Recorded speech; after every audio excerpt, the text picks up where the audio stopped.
So I've been contemplating whether to buy these or not since they caught my attention a few months ago. Since I did need an upgrade from my Mizuno Cycle in Speed 3, and these had a sale, so I ordered them and they arrived in 2 days from the Ning USA/Canada website.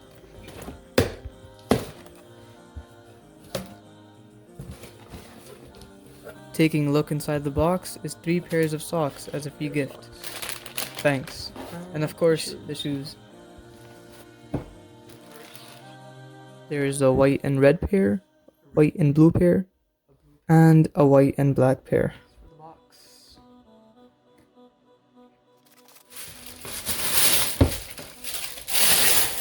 These look much better than I thought. Mini Saga 2 Lite. The model number is AYTT003 and Ning has listed them as training grade. I ordered size 9 and they costed me around 111 Canadian dollars with the GST and other taxes applied, and so I don't want to waste any more of your time. Let's get started. The design.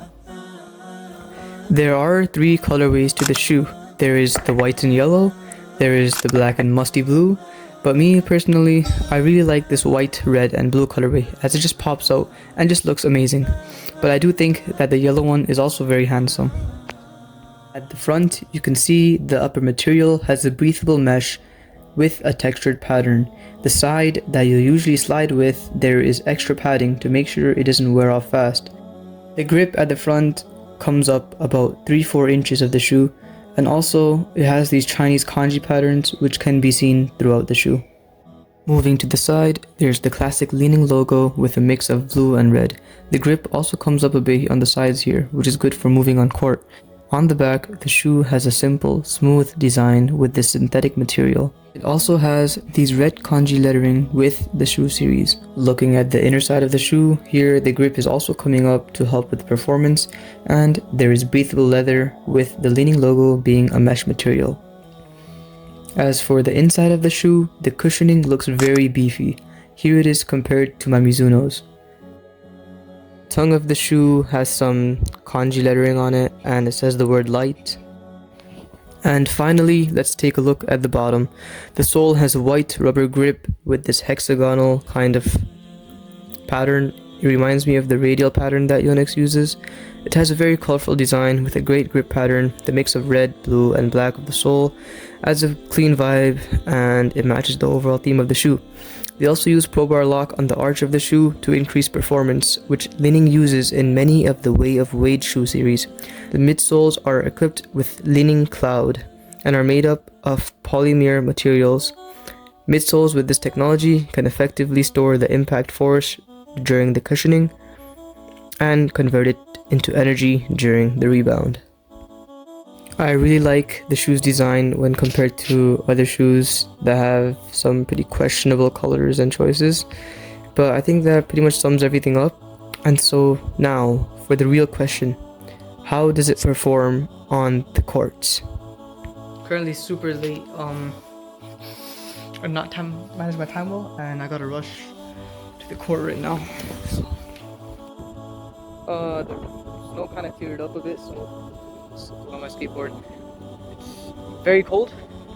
I'm underprepared. I almost succeeded.